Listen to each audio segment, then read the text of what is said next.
My name is Emily Carter. I am 38 years old, and I live in Seattle, Washington. I have never believed in God, not as a child, not as a teen, not now. I have always relied on facts, reason, and what I can see with my own eyes. I almost died last winter, on a rainy highway, and in those moments, everything I thought I knew was about to be questioned. It happened fast. My car spun out on the slick asphalt, skidding into the guardrail. Pain exploded across my chest as metal crumpled around me. Rain pounded the windshield. My hands gripped the steering wheel, but it was useless. My breath came in ragged gasps, and then, darkness. The paramedics arrived quickly. They broke the glass, cut the seatbelt, and began CPR. My heart had stopped. I was clinically dead for 3 minutes, maybe 4. I cannot be certain. I only know the world I had clung to. Logic, control, disbelief, vanished in that time.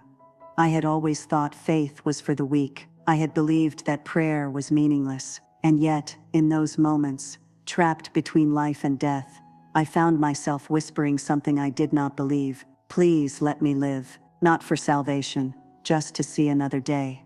I thought of my life, of the betrayals I had endured, the business partner who stole from me, the father who abandoned me, the friend who ruined my reputation. I had carried all of it, like stones in my chest. Now, lying still in the ambulance, I realized how utterly powerless I was. The paramedics' voices were urgent, but distant. The flashing lights outside, the beeping monitors inside, all felt surreal. I was both there and somewhere else. A flicker of light appeared beyond my vision. It was not from the street lamps, not from the rain. It was different, something that made my disbelief falter, something that whispered that my story was not over. In that moment, I felt myself slipping away from everything I had trusted. My body was lifeless, my heart had stopped, and yet, I was conscious enough to sense that something extraordinary waited beyond. I grew up in a quiet neighborhood in Seattle. My father was once a man I admired. I believed he could protect me. I believed in fairness, in justice, in answers to prayers. And then he left. Not entirely. He still lived in the same house, but he withdrew. Emotional walls rose where love had been. He refused to intervene when my mother became ill. He ignored my teenage fears and questions. I prayed silently for help, for guidance, for someone, anyone, to care. Nothing came. I told myself I would never believe in a God who abandoned his own children. That decision became the foundation of my life. By 18, I called myself an atheist. I had evidence, I had reason, I had learned not to expect miracles or answers. I built my adult life around control. I studied hard, earned a degree in finance, and landed a job at a respected firm. I learned to rely only on myself. Every betrayal and disappointment reinforced my beliefs. The former business partner who embezzled thousands, leaving me scrambling. The friend who spread lies about me, shattering my professional reputation. The small betrayals that piled up over the years, each one reinforcing my certainty that trust was foolish. I succeeded outwardly. I had a sleek apartment overlooking Lake Union, a steady career and friends who admired my intelligence and independence. But inside, I carried shadows, bitterness, quiet anger, skepticism hardened into armor. I never prayed. I never hoped beyond what I could control. I did not need God, or so I thought. And yet, somewhere beneath the armor, I still feared, what if I was wrong? What if there was more to life than reason and logic? I pushed the thought away quickly. I did not have time for uncertainty. I had to survive, to succeed, to protect myself from disappointment. I lived in patterns, predictable, safe, and yet shallow. The betrayals, the losses, the unanswered prayers, they were all tucked neatly into corners of my mind. I avoided them. I avoided reflection. I avoided vulnerability, until that night, on the highway under the rain, when control slipped from my hands entirely. I thought I had built a life of reason, of control, but beneath the surface, resentment simmered, like water trapped under ice, ready to crack open at the slightest pressure. The first wound was my father. He had abandoned me emotionally when I was a teenager. I prayed silently, begged for guidance, protection, answers. I poured out my fears in the dark, believing someone, anyone, was listening. He did not come. God did not come. Nothing came. That absence became the foundation of my disbelief. If there was a God, he had been silent. If there was prayer, it was meaningless. Then there was Laura, my business partner. She presented herself as a devoted Christian, always quoting scripture in meetings, always talking about integrity, honesty, and giving to the poor. I trusted her completely. I believed in her words, in her faith. But behind the smiles, she manipulated everything. She embellished numbers in our accounts, taking money for herself, while convincing me it was being donated to charity. She twisted the truth, spun narratives, and made her betrayal feel righteous.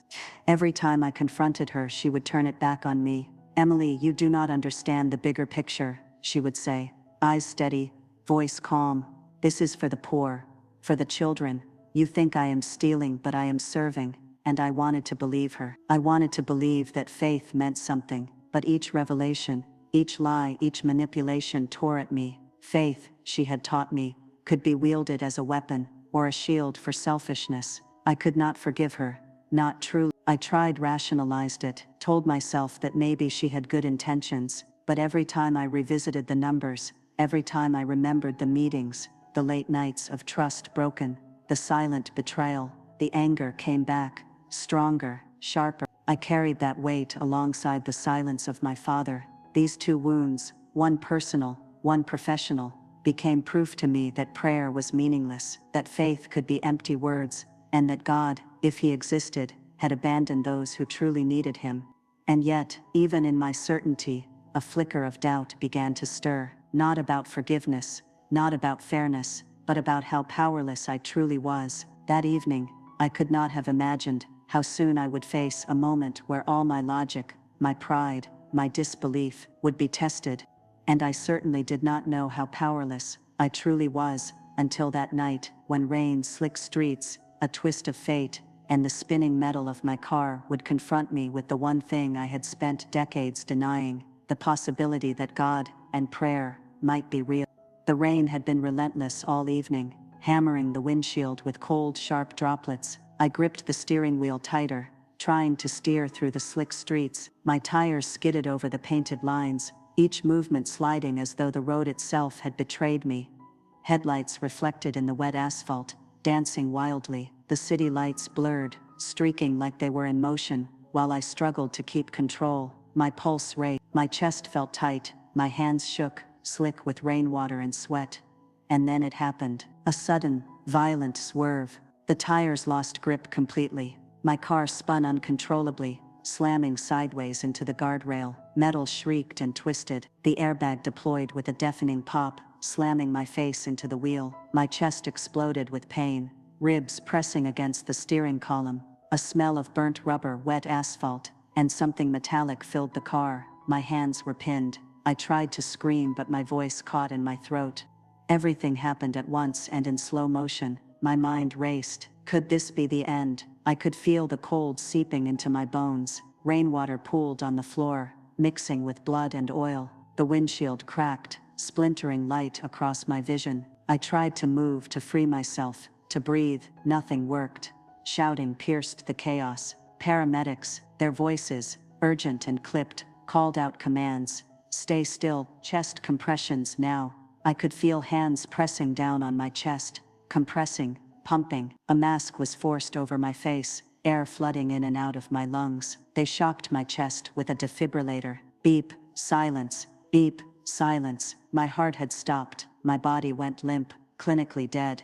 Time lost meaning, seconds became minutes. I felt detached, suspended outside my body, watching my life as though through a fogged window. Thoughts of Laura swirled in my mind, the lies, the manipulations, the stolen money disguised as charity. I saw my father's absence, the unanswered prayers of my teenage years. I had carried these resentments like weights for decades. Now, in this suspended state, I realized they had not protected me, they had not saved me, they could not. Then I noticed it, a faint light, not from street lamps, not from ambulance flashers, something else entirely, soft, pulsing, almost alive. I wanted to look away, to cling to my disbelief, but I could not. There was a pull, gentle yet insistent, tugging me toward it. The ambulance sounds warped, voices echoed underwater, rain and street noise became muffled, distant, shadows shifted unnaturally, flickering. A low hum filled my ears, not mechanical, not earthly. My body, though lifeless, felt every vibration. My mind screamed to rationalize. This is impossible. You are dead. There is nothing. But logic faltered. I became aware of my own helplessness in a way I never had. Every wall I had built, skepticism, pride, control crumbled. My anger, my bitterness toward Laura and my father, my disbelief in prayer, all came forward in sharp, piercing waves, and I felt small, vulnerable, exposed. A presence brushed against me, warm, accepting, not physical, but unmistakable. It acknowledged me, as though it had always known me. I tried to resist, tried to argue with myself, but the sensation was undeniable. It filled the void, stirring something deep within, something I had buried under years of logic and skepticism. Time ceased to exist. Flashes of my life, memories both joyful and painful, played before me with terrifying clarity. I saw myself as a child, praying silently, hoping, waiting for a father who never came.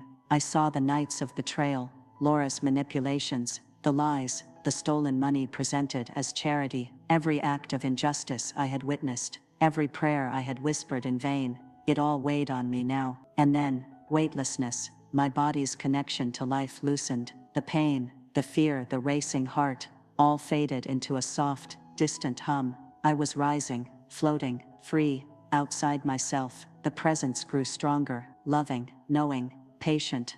I did not know what awaited me. I did not know if I would return. I did not know if I was worthy. And yet, even in the face of the unknown, I felt a stir, a whisper, a suggestion that perhaps faith was real, that prayer was not meaningless. Maybe I had been wrong. And then, just beyond fear, just beyond the light, I saw it, a form I could not yet define, yet would never forget. The encounter that would challenge everything I believed, the encounter that would demand I confront my disbelief, my anger and my life. I could not see fully. I could not understand fully. But I knew, in a way my mind had never allowed, that something extraordinary awaited me. The light ahead grew warmer, not blinding, but inviting. A presence, indescribable, yet unmistakable, reached toward me with an intimacy that made every fear I had held dissolve. And then, I saw him, not in the way I had imagined, not as a figure in the clouds, or a distant deity, but as a presence of overwhelming love and authority. I knew instantly that this was Jesus. My breath caught, not in my lungs, but in my entire being. Awe paralyzed me. Shame followed quickly behind.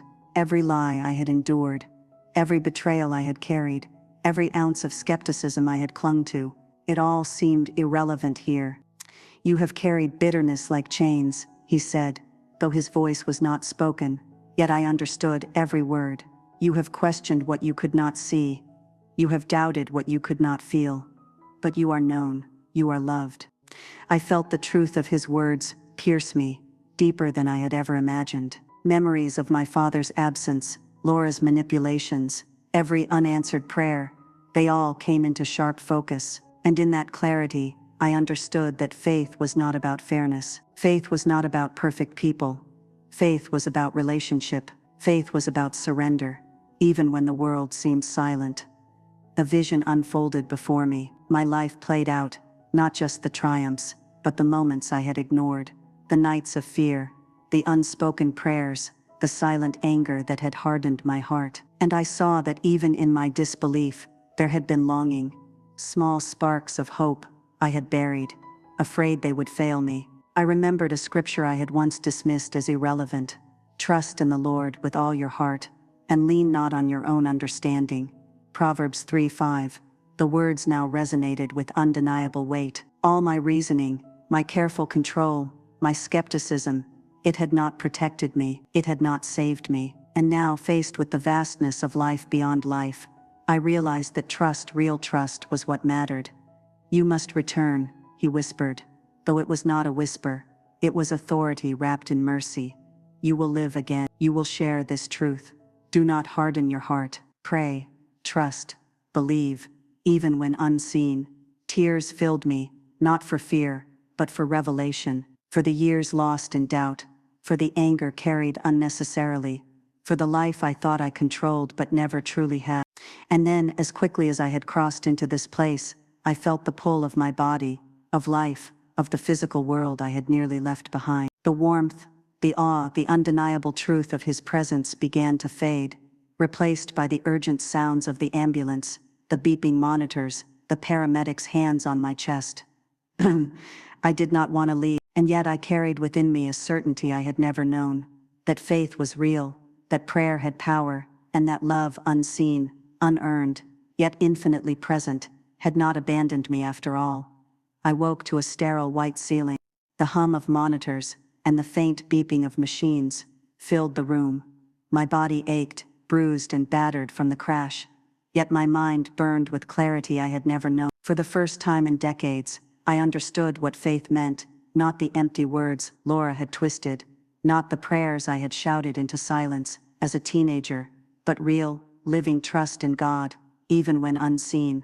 My heart raced, but not from fear. It raced from revelation. I remembered the light, the warmth, the presence that had held me, unjudging and unconditional. I remembered the words that were not spoken, but spoken to my soul.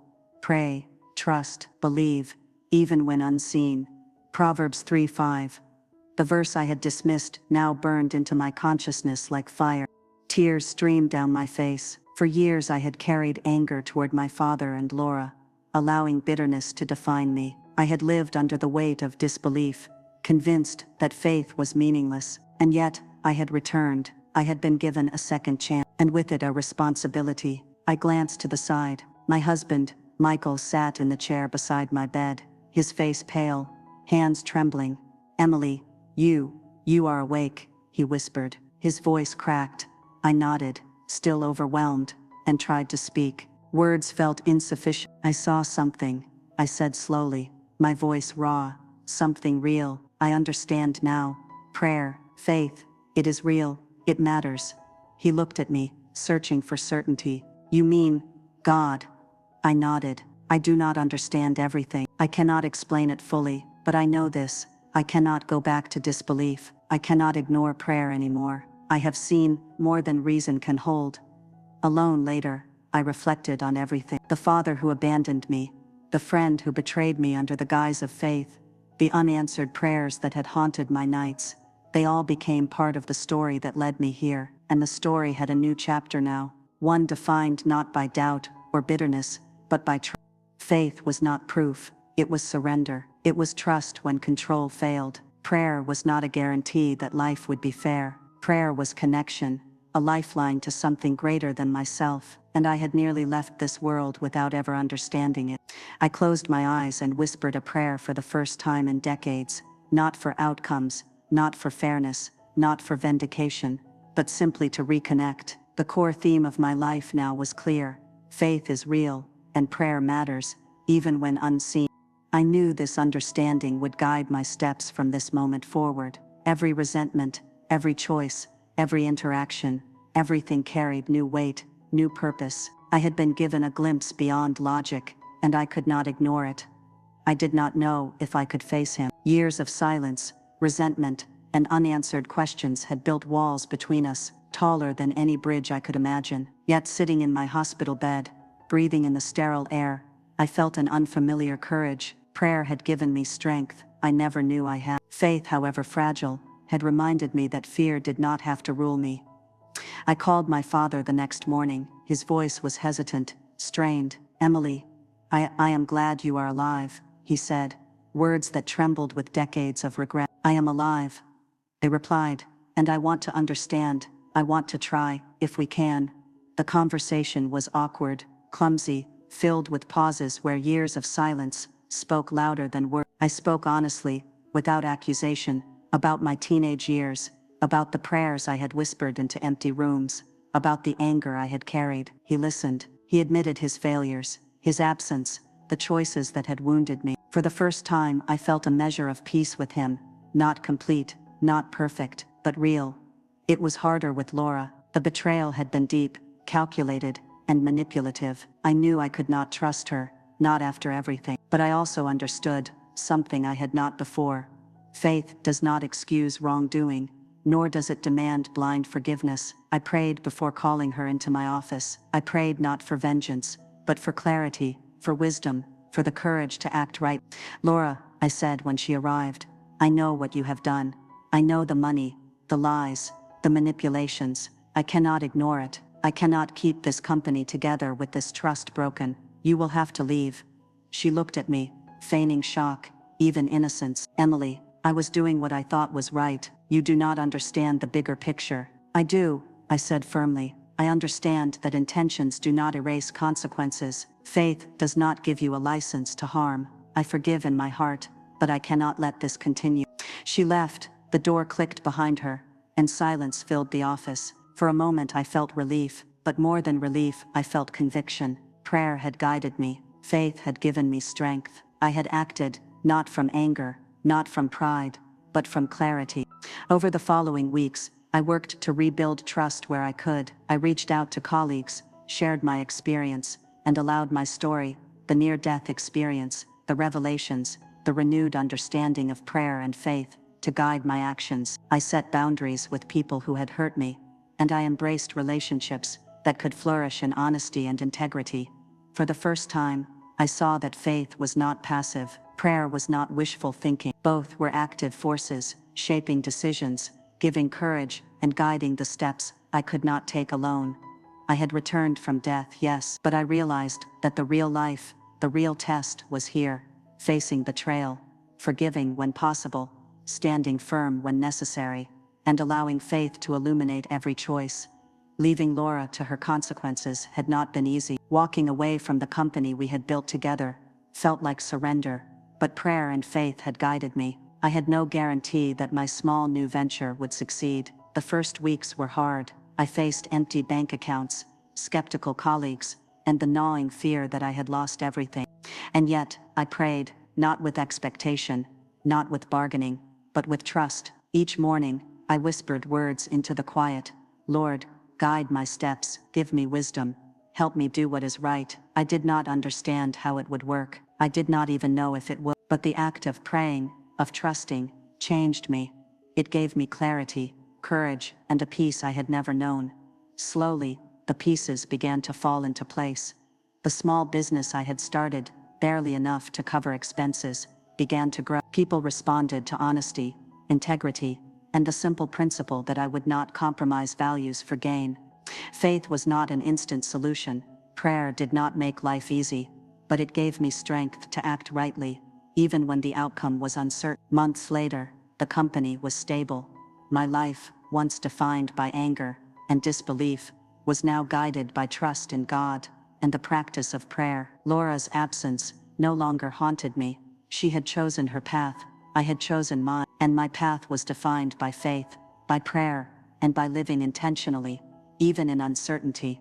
Sitting in my office, one quiet evening, I reflected on everything: the accident, the presence I had felt, the revelations I had received. I understood now that God's message was not only for me, it was for everyone who had ever doubted, questioned, or struggled with faith. I realized that prayer is not a guarantee that life will be fair. Faith is not proof that everything will go as planned, but both are lifeline. Both are acts of trust that shape hearts, decisions, and futures.